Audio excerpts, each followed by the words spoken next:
zu dich haben. Ja, super, das hast du jetzt gut gemacht. Sehr gut, immer. So, noch ein bisschen ran. So, runter wird.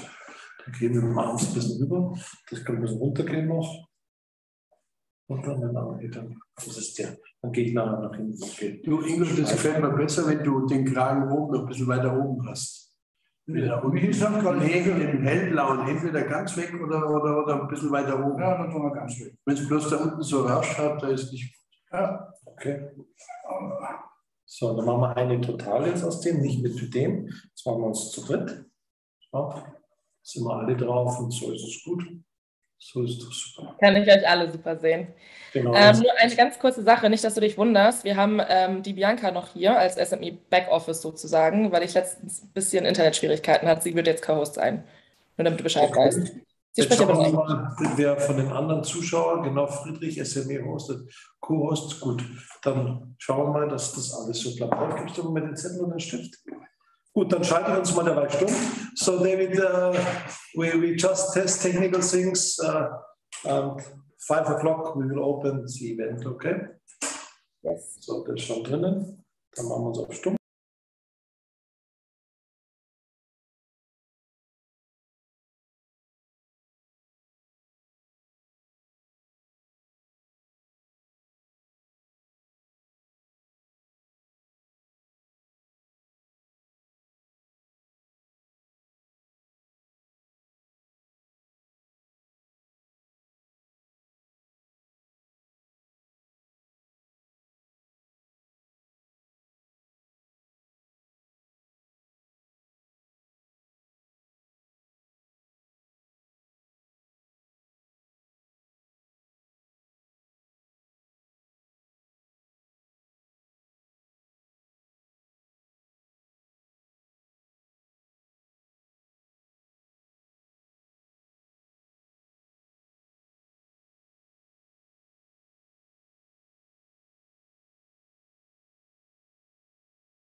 Steffi, du beförderst dann später wieder alle Teilnehmer zu... Mach ich. Ja, okay, Axel Silov ist drin, David ist drin, okay. Ich schreibe jetzt mal dem... Du hast ja die Sprecherlinks geschickt, die habe ich jetzt oben nicht bei mir, aber ich schreibe jetzt mal schnell dem Christian Forstner. Ich werde aber erst alle befördern, wenn es wirklich anfängt. Ja. Ist der Weger auch in Washington? Der ist auch in Washington, ja.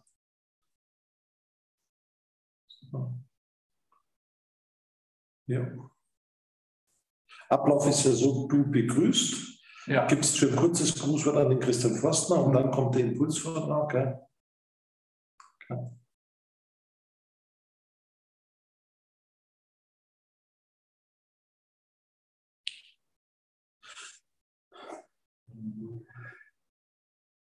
Okay.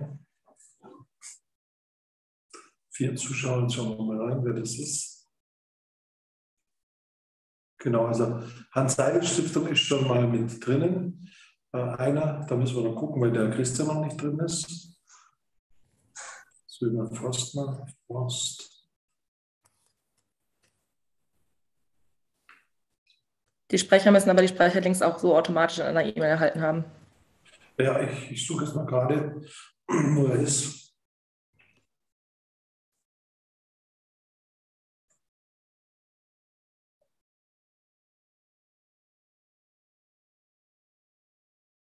Ich schreibe ihn gerade, ne?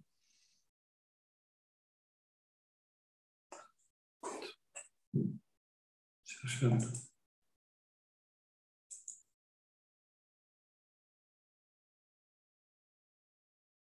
Wir haben ja noch ein paar Minuten. Gut.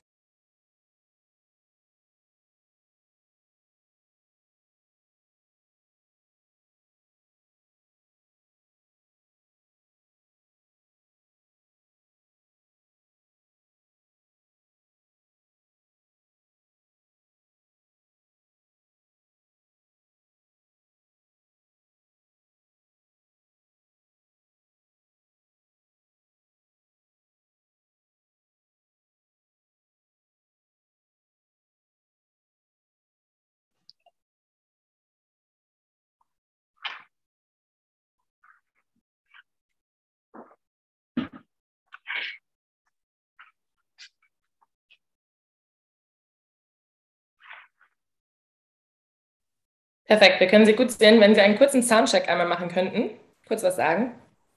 Good morning aus Washington. Perfect, great. Geht, oder? Steht, Ja. super. Steht da Kontakt und die Verbindung? Yes, könnte nicht besser sein. Aber jetzt habe ich natürlich nur, jetzt schauen wir mal, klicke ich mir durch, jetzt sehe ich alle, oder? Momentan müssten Sie eigentlich den kompletten EWS sehen. Ja, genau. Herr Dr. Friedrich reicht mir. Und Sie sind auf Stumm geschaltet. So ist es, Herr Dr. Friedrich. Sie dürfen nur hören. Und jetzt alle Glückwünsche nachträglich entgegennehmen zu Ihrem großen Festtag. Das haben wir auch in den USA gewusst. Und wenn man es nicht nachlesen würde, man sieht es Ihnen halt nicht an. Alles Gute, lieber Ingo. Aber das Schlimme ist, im Fox erzählt ist es nicht gekommen vom Trump. Schade. Christian, der Herr Beger weiß Bescheid, oder? Der loggt sich ein dann, oder? Er wird sich einloggen. Wir haben das alles besprochen. Der Termin ist zugesichert. Okay.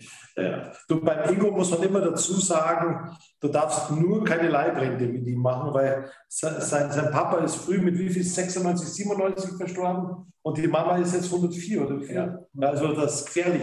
Macht keine Leibrente mit Ingo, der schaut so jung aus, der lebt auch lange, verstehst du? Es gibt Leute, die jung ausschauen und früh sterben. Ja. Aber, nein, also bei dir. Gott sei Dank ist ein Multiple in der Hinsicht. Ja. Vielen Dank, Christian. Wunderbar. Passt schon. So gut, sehr gut. Gut, dann machen wir wieder stumm dabei. Seid ihr denn gemeinsam in München? Oder seid ihr noch auf stumm, gell?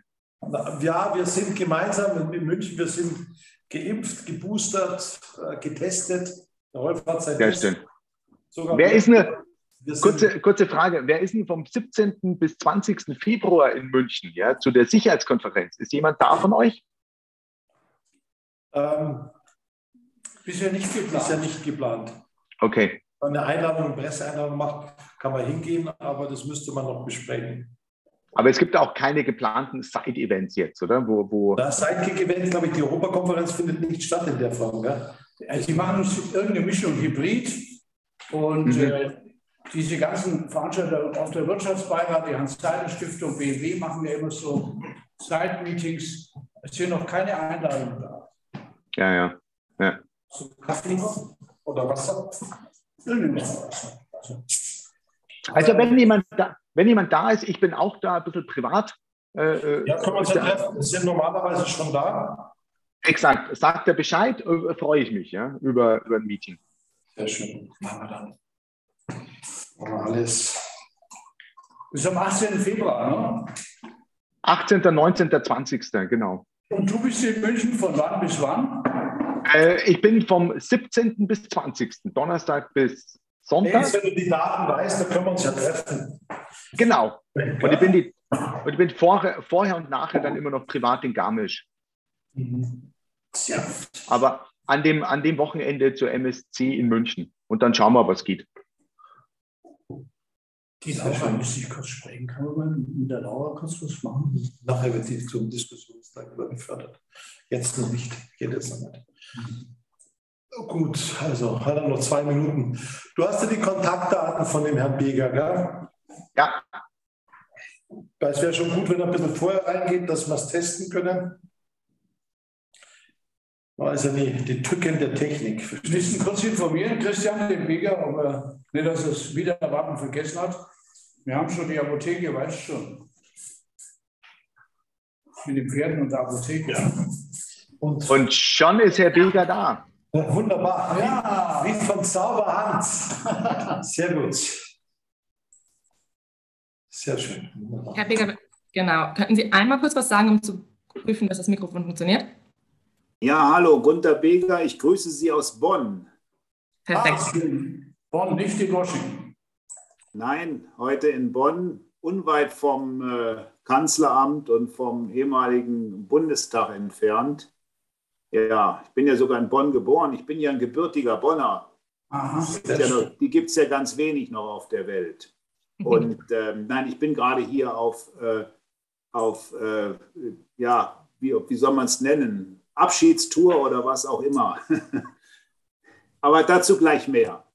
Aha, wunderbar. Alles klar. Ich würde fast sagen, wir starten einfach mal mit den Recordings und der Einführung. Ja. Recording in progress. So. Ja, dann schönen guten Abend und herzlich willkommen zu unserem heutigen EWS Live, das Senatorenbriefing zum Thema die Politik der Weltbank im Inflationsjahr 2022. Mein Name ist Stefanie Offen. Bevor wir starten, würde ich gerne mit einer kurzen technischen Einführung beginnen. Nach und nach werden alle Teilnehmer zu Diskussionsteilnehmern befördert, damit sie später an der Diskussion teilnehmen können. Damit sind sie sowohl sichtbar als auch hörbar für alle anderen. Sie können jedoch Ihre Kamera ausschalten, indem Sie den Kameraknopf drücken. Wenn Sie eine Frage stellen wollen oder ein Statement abgeben möchten, tun Sie das bitte, indem Sie den Handhebeknopf in der Einstellungsleiste drücken. Alle Diskussionsteilnehmer sind während der Reden anderer stumm geschaltet. Wenn Sie an der Reihe sind, schalten Sie bitte das Mikrofon frei, sobald es vom Moderator gefordert wird. Sollten Sie dabei Probleme haben, helfe ich Ihnen gerne. Falls nicht anders vereinbart, bitte lassen Sie Ihr Mikrofon stumm geschaltet. Bitte beachten Sie außerdem, dass wir heute einen Dolmetscher-Service nutzen werden. Also stellen Sie bitte sicher, dass Sie den richtigen Kanal wählen, um der Übersetzung zu folgen. Sie können dies tun, indem Sie den Weltkugel-Button bzw. Knopf in der Einstellungsleiste am rechten unteren Seite unterhalb des Videos drücken. Let me quickly repeat that in English. Please note that we will use an interpretation service, so please ensure to choose the right channel to follow the translation. You can do this by pressing the world button in the setting bar at the bottom right side below the video. Das war es dann auch schon von meiner Seite und ich gebe hiermit ab an unseren Moderator Dr. Ingo Friedrich, President of the European Economic Senate. So, Ingo, dann bin ich dran. Ja, ja, liebe Senatoren. Dear senators, welcome, especially my neighbor here, the president of the supervisory board and the CEO, Michael Jäger. In Washington, I'm greeting Christian Forstner. He is the office head of the Hans Seidel Association in Washington. And he published something called All Roads Lead to Washington. And by invitation of Mr. Forstner, we have the executive director of the World Bank, Gunter Beger, the main speaker today. Mr. Beger was active in Germany in the Ministry of Development and of Agrarian Matters. He was also 5 years in Moscow. You must know Putin personally. Maybe he invited you. Nowadays, it's not that easy.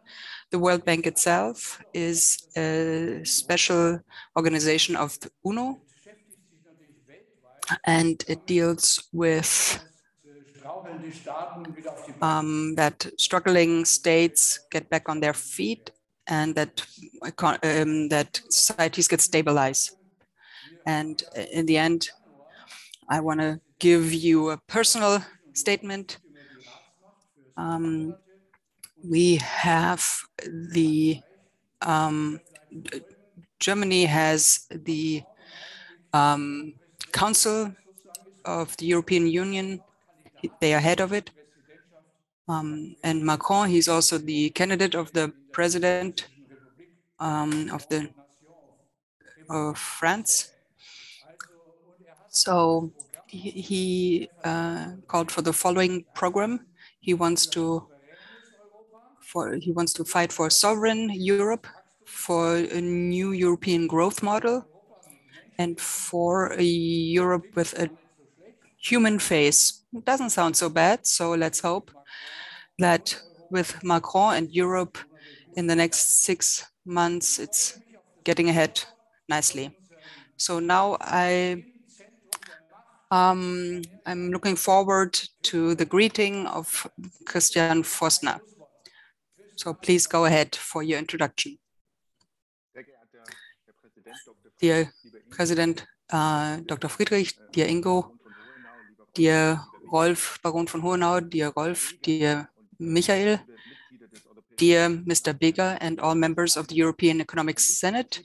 It's an important topic that we have today, the role of the World Bank for international crisis management. And these days, we have crisis days, really. The crisis with Russia, but that's not the main focus today, but rather two other topics that we want to look at: the financial crisis, this danger of inflation, and of course, COVID, the corona crisis. These are really pressing topics. And in big international crises, a lot of the focus is on international organization. And this new US administration made clear that these big crises call for multilateral action. No country is strong enough to stabilize by itself. And we saw in the European financial crisis in 2008, 2009, the big expectation towards the European, the central bank, the European Central Bank. Nowadays, we're looking a bit more critical at it. But also the World Bank, it's not as well known, but it's not less important. But there's probably no one who is looking more profoundly at this international crisis management than the German executive director, Gunther Beger. We're really looking forward to your presentation, that we can have these insights: inflation, COVID management, many more things, international financial questions and debt questions, development countries, etc. This is the topic today. I think, dear Ingo, this is quite an exclusive round, but for now, in this discussion, Mr. Beger, thank you very much to everybody here, and I wish all of you a very good discussion today. Thank you very much. Thank you, dear Mr. Forstner, dear President Friedrich, the head of the European Economic Senate, dear colleagues. Again, thank you very much that I was invited today to this circle. It's a special honor, and I'm very happy to address some of the questions that you posed, Mr. Forstner and Mr. Friedrich, but I'm going to try to sort of show it from the perspective of the World Bank, also the German office of the World Bank, what these central topics are concerned. What is our opinion on this? To get back to your question, if I met Putin, no, personally not, but his daughters. They were 95 to 2000 when I was in Moscow. They were students of the German school there. And so, in fact, we met them, and I really don't want to address that crisis. Possibly I have a bit of a not quite independent look on this, because if you lived in this country for a few years and you saw the openness that was there towards the West, the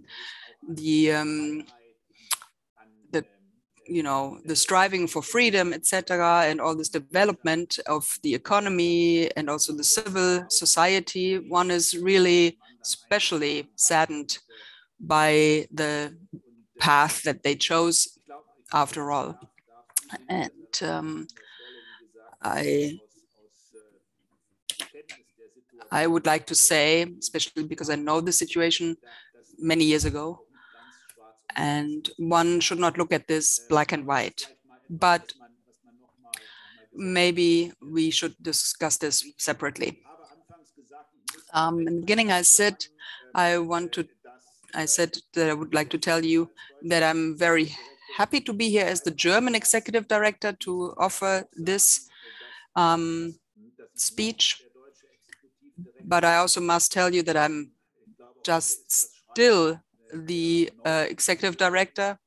I think today the letter went out today that I will step down at the end of February and will be replaced. A few media picked up on it. And these are things that unfortunately happen. One can't do anything against that. I'm an official, and one can be sent into retirement. I regret that very much. I was here for about a year, and this position as a German executive director is quite an exponated one. And we, as the German state, we are the fourth largest member here from our economic power. And this position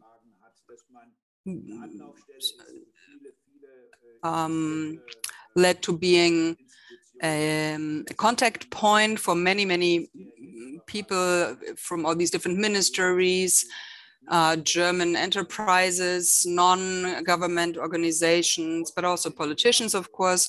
And I met them, and this is also how I met Mr. Forstner. We met, we talked, we discussed things, and it was always bearing a lot of fruit. It was always nice. I would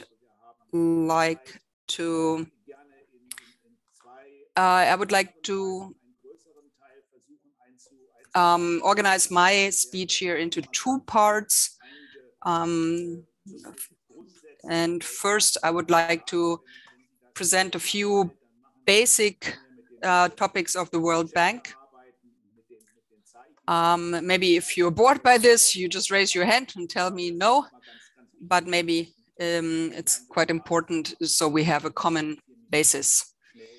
It will just be 3 or 4 minutes. The World Bank was founded in 1944 at the height of the World War II. Maybe not everybody knows that. So within the largest world crisis, one thought about what needs to happen that things like that don't repeat themselves. So the United Nations was founded, but one also in the middle of World War II, on June 22nd, to be exact, one laid the basis for this rebuilding. So for a after the war economy, laid the basic for that. And in Bretton Woods, in the US, so there they founded it. 44, the World Bank and the World Currency Fund, especially Europe's rebuilding to support that. And the World Currency Fund was supposed to balance that.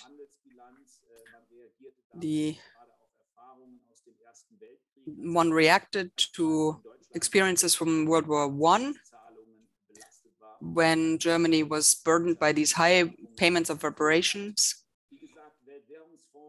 So the World Bank in the first years after World War II was quite active. The first credit went to France, and then during the economic recovery, the bank was looking for new tasks, and bit by bit, it became a bank for developing countries. And in the meantime, now the World Bank exclusively supports developing countries, health system, economic system, educational system, just to name a few. And in the second I will address, in my second part of my speech, I will address the consequences of COVID. And not just in the industrial countries, but also especially in the developing countries. A last statement maybe, if one speaks about the World Bank, one speaks of a group of 5 institutions. The central institution is the International Bank of Rebuilding and Development, Construction and Development, which is really a bank. And further, there is the International Development Organization called IDA. It was founded in 1960 in the course of decolonization. It supports the poorest country. There's the IFC. It supports projects of the private sector. And then there's MIGA. It's an institution that similar to Euler Hermes, offers guarantees and came in 1980. Germany is one of the largest owners of the bank. And so therefore we have a permanent representative. The governor is the respective Minister of Development. It used to be Dr. Gerd Müller, was also former member of the European Parliament. And since December, it has been Mrs. Schulze. And the executive director is more or less a permanent representative of the governor. And I have some people here, if I'm not mistaken, they're here too. Mr. Mais, for example. My right hand, left hand, they have the most work with me. I used to be an agrarian economist, and I have 20 years of experience in the Federal Agrarian Ministry, and now under Gerd Müller. So coming to my content here, I would like to address especially 3 or 4 points. So what are we dealing with really here in the bank? What are we currently looking at? And this remains dealing with the pandemic. This is topic number 1 currently, COVID-19.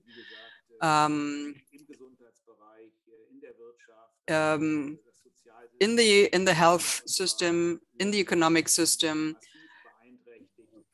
really burdened many of our countries. It's not even a crisis in the health system. It might sound strange, but many of the countries that we're working with, the health systems are in permanent crisis. Malaria, Ebola, bad staffing, etc. So the socioeconomic consequences are far worse than here with us.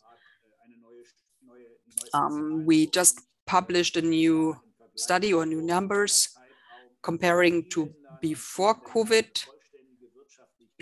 In some of the industrial countries, we have a complete economic recovery, but in Latin America, Southeast Asia, sub-Saharan countries, we have a gap of 10% when it comes to BIP compared to before COVID. It looks quite good because the prognosis for 2023, even for many developing countries, that they will return to pre-crisis growth rates, but as said, on a lower starting base. So some countries are hit even harder than those 10% gap. And additionally, many developing countries that the World Bank was also responsible, working, development, job market, etc. Many untrained workers, unskilled workers, but also especially women are hit quite heavily by this.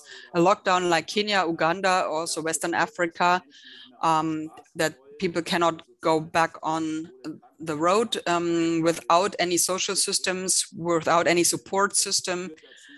This leads, if they are day workers, if they can't go outside, if they do it anyways, they might get punished by the police, or that they can't go outside, then they can't nourish their families. And this was a massive impact on the structures of these countries. And there are many developing countries that did stabilizing programs. I will talk about that in a second, but it also led to the topic of debt, and indebtedness was even increased even more. What did the World Bank do? The World Bank acted in the way expected of it in the best case, starting in April 2020 until June 2021. These are our business years. They put 160 billion US dollars, which is 60% more than in the 15 months before. So the bank acted anti-cyclic in its stabilizing function. And it was quite successful in this. And this is really something that speaks for it. What it also did in April 2020, it started the COVID 2019 vaccination program. And about 7.5 billion US dollars were spent on that. 4.5 million vaccination doses. So the problem in the beginning, though, when I started about a year ago, that the means were there, but the vaccinations were not. You probably all know the discussion we had. The rich countries supported themselves first, and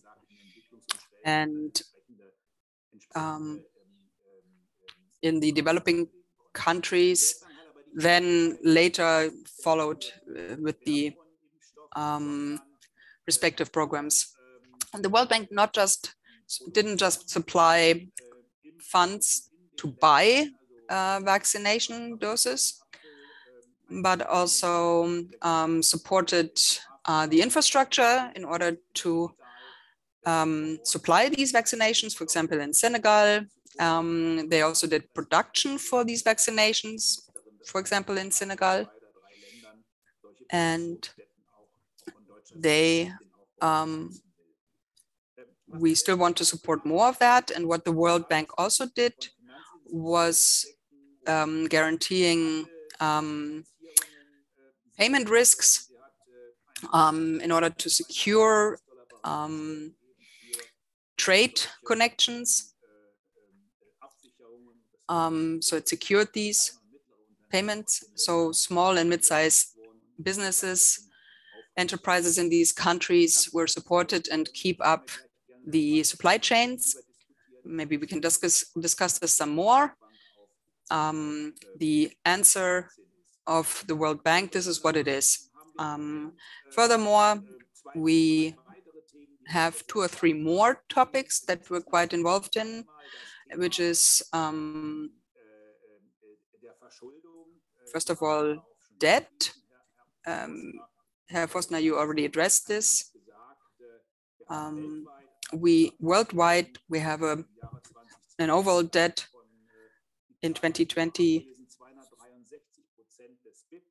263% of the BIP.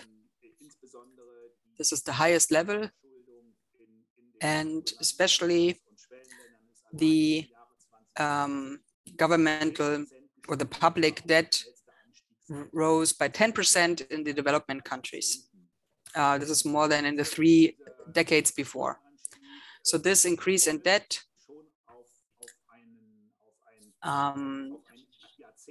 follows a decade of rising debt. So it didn't just, it wasn't just it didn't appear out of nowhere. It was already in development like that. Many countries are susceptible to rising debt. Weak countries have problems with debt, are highly endangered, cannot pay their debt. In some countries, we had to refinance, for example, Sudan.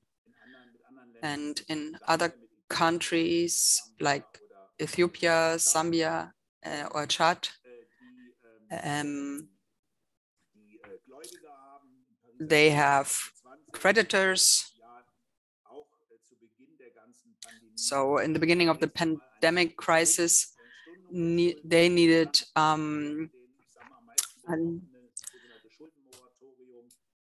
there's a debt moratorium that we installed, and in the end of 2020 it ended. And of course, this is an enormous problem for many countries now, and it will it is something that we will have to deal with in the bank. Also with Germany as the executive presidency, we will have to deal with that. The bank is a creditor, one of the largest creditors in some of these countries. And so it is a huge challenge and a huge problem to deal with these debts. I would like to address the topic of the role of the bank as a climate bank. There's no speech today without the topic of climate protection. And it's something that I was quite busy with in the last few months. Also with the climate conference in Glasgow. The bank is the largest financer of climate means. The World Bank, and everybody looks at it, what is it doing, how it is developing, what is going on. My colleagues always tell me before I started under President Trump, the US American president,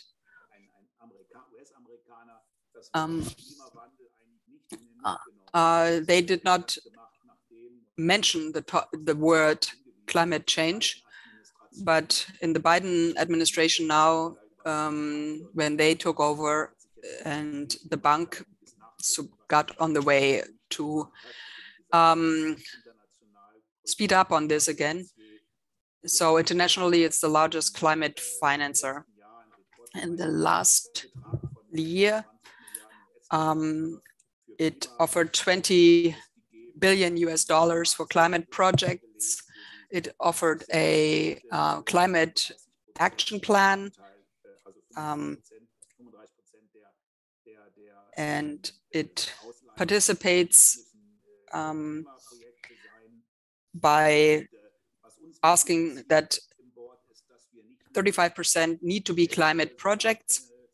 So it's not just solar panels and projects and things like that, but that we also finance, or this project financing goes hand in hand with a change of the political framework. What does that mean? For example, we have financings by IFC also suggestions of private solar parks. Unfortunately, in Egypt, and it didn't quite calculate well because one pays Egypt also for developing conventional energy sources.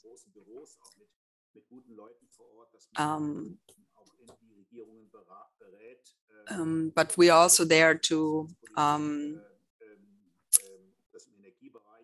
give advice to some of these countries and governments. We have offices in many different countries so that we can reduce these climate harming subsidies. And maybe the last point, because it's part of the discussion and you as Europeans are probably currently interested in that. The topic is solar industry. I addressed that. One needs these wonderful solar panels, and in the last few months I learned a lot about solar panels. Especially I understood that they have a basic mineral that one needs, silicon, and that it is especially produced or mined in China. So this connection led to the fact that in the early summer, there were 2 studies of this combination of production of solar panels and forced labor had to be researched, and we had a huge discussion because, as mentioned, the World Bank had limited guidelines how to deal with cases like that, and these projects of several billion euros, we stood there and we said, you know, what should we do? Should we stop these projects and not do a favor to climate? Or should we consider more the question of human rights? And together with other Europeans, we decided to agree to these projects, but the World Bank is called to come up with a paper or with a plan of how to deal with human rights in the future. From the German side, and this was one of my last products, together with IFC, the private part of the bank, but also with the World Bank Group overall, we led a discussion quite successfully, and one now looks more closely and concretely at these supply chains, and if there are violations, we will try to resolve that. Just a little topic here, but I know that it is quite a current topic, so I wanted to address that. Maybe to summarize it, the role of the World Bank is certainly in many of our partnering countries, the developing countries, is a central organization or institution, which on one hand supports development, on the other side has an advisory role. The World Bank is a huge tanker. We have 190 countries that are all partners in this bank. The largest is the US with 16%. And we are the 4th or 5th place with 4 or 5%. Some countries have 0.1%. What I'm trying to say is that to find paths, find ways, make decisions are often found by means of compromise. But my experience during the last year is that faced with difficult international developments, this multilateral is predestined to talk with each other. We talk with each other more or less every day. We have 3 or 4 board meetings during the week, each week, and also committee meetings. My Russian colleague, to get back to that, studied in Germany. And he sits next to me on the board. I talk to him in Russian and he answers in German. What I'm trying to say is, you know that from the European Parliament, it's a different situation. The Chinese have to talk with the Americans. This whole discussion about the solar panels was an example for that. You have to talk with each other. And this is something I take with, like after my unfortunately much too short time here, that this bank is maybe a bit underestimated. Also what its political influence possibilities are. In Germany, maybe also in other parts of Europe, but we have countries like France. They know exactly what the World Bank means to them. And as you mentioned, the French president, Mr. Friedrich, he is one of the more important partners of the bank. And we also use him to push a bit of our interests on the European level. We have G7 coordination that I'm leading currently, and I think it is important in these concert. One tries to come to a mutual solution. I talked a bit too much, I think. Was asked not to speak longer than 20 minutes, but I'm open to all your questions now. Thank you, Mr. Bigger. Let me greet a few more people. Mrs. Laura Karls-Leuthäupt and Mr. Scherbaum, and our Mr. Tobias Winkler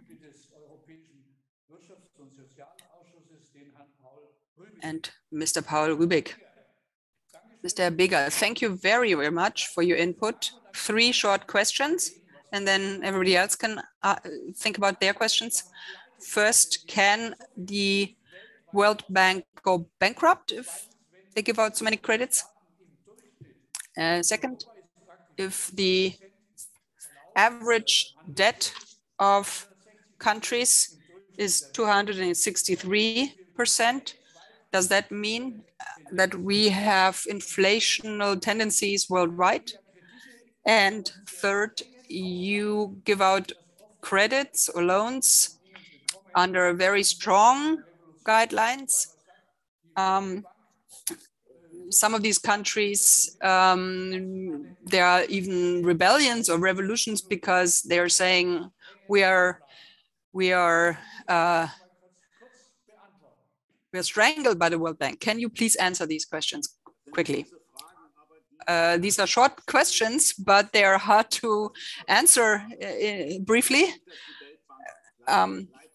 First of all, I don't think that the World Bank can go bankrupt. Well, everything can go bankrupt, but there are so many mechanisms there in place.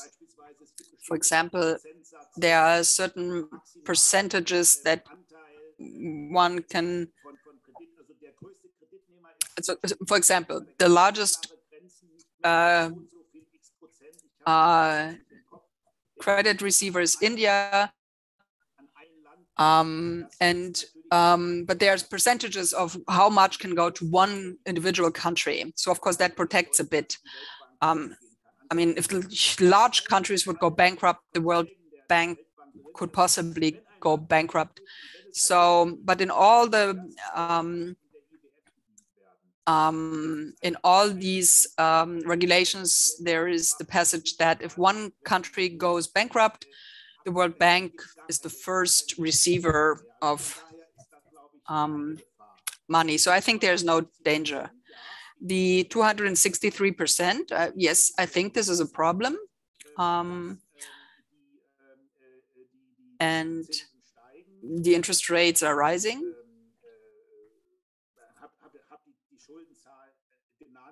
I mentioned the amount of debt, and of these programs that were installed to support the individual economies. There is, of course, a danger of inflation.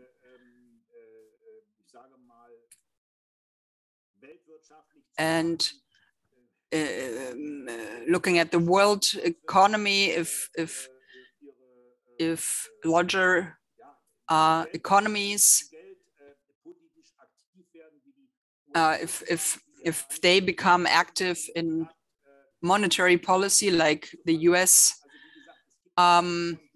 bank, central bank, the dollar interest rates, if that's rising for many highly indebted country, this is a further problem. I do see risks, but I'm not the big banking expert. Maybe Tobias Mais can say something about that. But when it comes to guidelines or rules, this is more regarding the IWF. And if these countries Die Weltbank kommt ja dann immer da rein, adhere to the regulations, you know, to have social programs, etc. This is more in the appeasement sector. I think this is a discussion of the 80s and 90s. And my impression is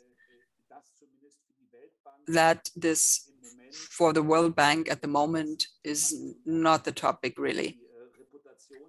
It does, and it does not really apply or influence the reputation of the World Bank. I used to be responsible for Tunisia when I was working for the minister, and you know, we went to Tunisia. We chose that.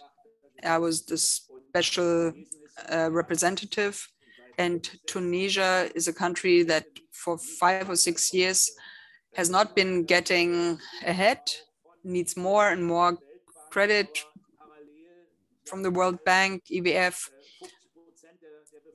50% of the population is still employed by the government. This is something that does not work in the long run. So I think it is necessary to combine credit or loans with certain demands. Let's see how it will work. So we have questions for Mr. Winkler and Mr. Kastner. Tobias Winkler. Dear Mr. President, thank you very much. I'll keep it short.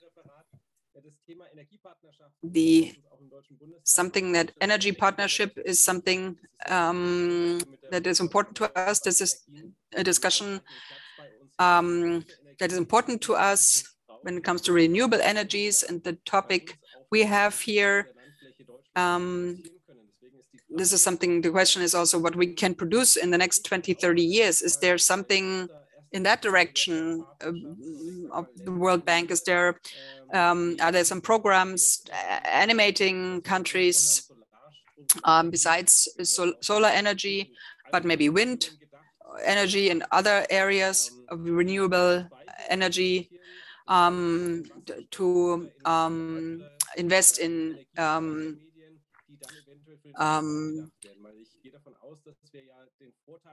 things like hydrogen power, etc., where we can bank these energies.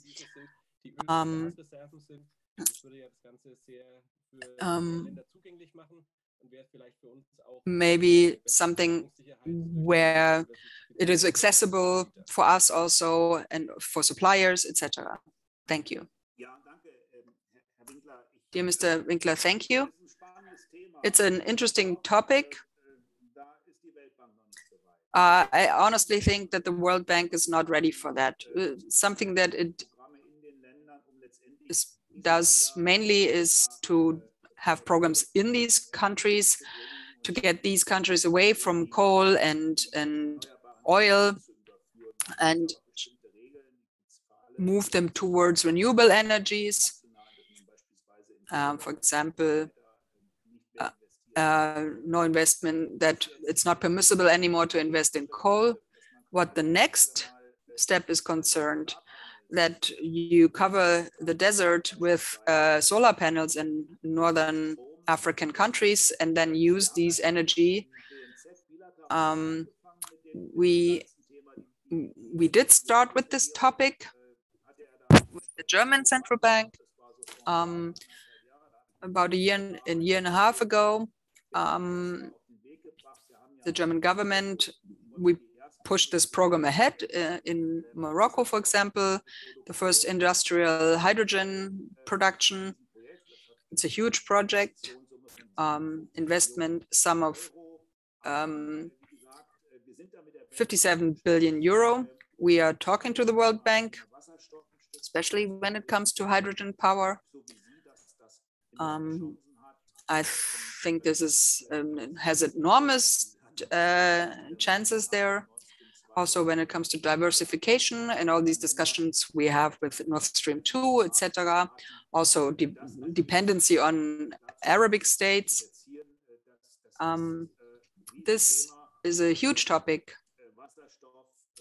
Hydrogen, as mentioned, especially also for the for powering airplanes and boats, ships, where you cannot have these huge batteries, but you can power them with hydrogen power. But the World Bank is really very much in the beginning when it comes to that.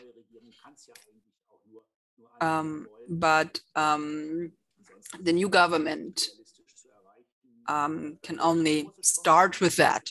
I think this is a huge chance. It's a large chance, big chance to have a partnership on eye level with our partnering countries, especially for Northern Africa. This is a very, very interesting topic. Mr. Kastner, Mr. Rubik, and then Mr. Jäger. Thank you. I wanted to say that when it comes to climate protection, we talk a lot, but we don't get ahead. Everything is too small and too weak. And I demand to try to get green deserts, so we compensate also CO2 levels. And as a financing institution, on top of all these different nations, how far will your projects go, or how far can we stretch them to include this as well, to make the deserts green? What do you think? We would have a huge debt additionally. What is your opinion on that? And Paul Rubik, yes, I would like I would be interested in development goals.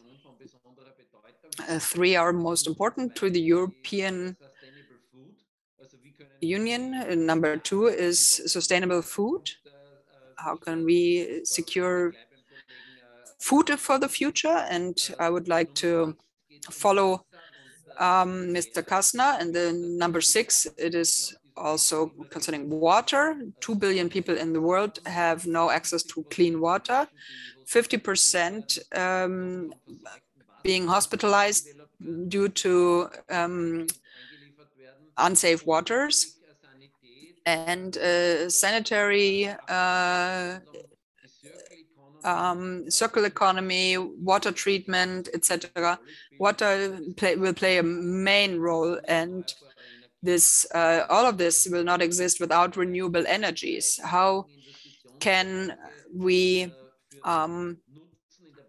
use these for the use of the world? How can we apply this? We are 7 billion people in the world, and if we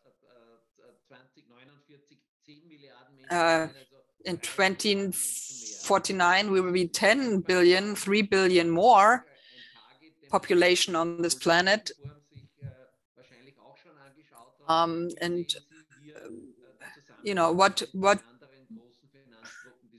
do you see in collaboration with other large investment institutions? And Mr. Jäger, but I would like to, I know you're not a banker, but I would like to address interest rates.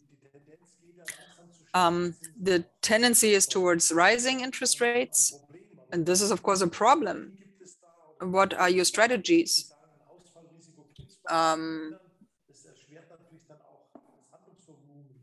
But I think your acting volume is affected by that. So, Mr. Beger, please. I noted them down. I'll try my best. I think the problems are described correctly. The greening of the desert, food, water, sanitary installations. The World Bank is a player in the solution of these problems, but it's really a tiny player. What can only be the solution is that in the end, one tries to acquire private capital. And there are first ideas. IFC, MIDA as a security, also private investments. We have to be able to include private capital, which is really quite prominent in the world, to include that in these topics that we have. There are some beginning steps there, but that I fear that the World Bank alone is overburdened. I mention an example. The world spends $550 billion for agrarian subsidies, and 90% of that is climate harmful. If we would be successful to change a part of these investments into climate-friendly subsidies, for example, as Mr. Kastner said, the greening of the desert, reforesting, etc., one would have a threefold win here.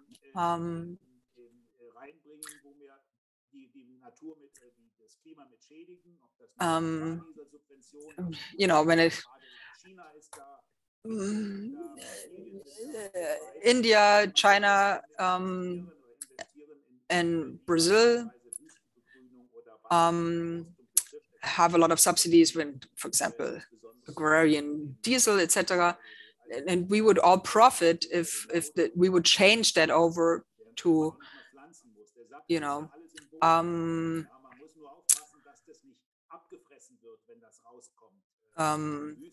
the desert, for example, maybe not the Sahara, but the sub-Saharan countries. These plants are in the ground. You just have to be careful, or you need to pay attention that they are not eaten. It's quite impressive. Mr. Schlöndorff made a film about that. We have to be able to get these private means, private funds into this development. Private capital mobilization is the magic word here. There are different ideas here how we can do this. For example, the World Bank does the pre-work for these projects, and then private investors can enter and don't have these development costs, etc., but can get active after. Food, 10 billion people. My former minister Gerd Müller once said 10 billion people. We can feed them. We have the technology, we have the knowledge. We just need to want to do it. We have different approaches, also on bilateral level. We introduced them, and during the first months of my work here, I tried to give a stronger voice to food security. And I asked by the president, I'm trying together with management, find or go, follow new ways. And when it comes to the topic of water, you see, it's quite a diverse topic. And then the topic of rising interest rates, I don't think I can give a prognosis. What I can hear and see is that the framework conditions that we have will lead, for my clientele, for example, the developing countries, this will lead to more problems, more difficulties to repay their relatively high debts and interest rates. Also, with the numerous problems of economic developmental conditions, that they will have enormous debt and enormous problems to repay their debt. And I think we're gonna have to face a few things there in the next few months. We need to deal with that. So from my side, so far, we have 2 or 3 minutes. Is there another question? We are at the end. I don't see that. If there are more questions, we will pass them on to Mr. Beger. So I will have the final word. Today we saw live what the world is, in which direction the world is going. The older gentlemen here, we experienced the national state. Then we learned that many things cannot be solved nationally. So the next level was the European level, which many of us work on. So the European level, the idea is the European level acts when the national level is overburdened. But when we look at the global situation now, these large players, if they cannot go alone anymore, then we need a political world level, really, that helps those states, those regions to get back on their feet in order technological development, environmental technological development. They can follow in this Champions League. They can keep up with it. The national state, overall continental collaboration, and then global collaboration is necessary if we want the now smaller world, in a sense that it gets stabilized so we can sleep in peace in the future, that there's stability and that we can deal with each other with stability. So for this reason, it is important that the global institutions, UNO, World Bank, can function because they serve the stabilization of all of us. So in this context, thank you very much, Mr. Bigger. Also for the future, we are interested to see how you will develop, what your path will be, and greetings to Mr. President Biden. Hopefully we'll see each other. We are planning a trip to Washington. So dear senators, Mr. Forstner, thank you, stay healthy. A good 2022 until next time in March. Thank you very much. Arrivederci, everybody. Goodbye.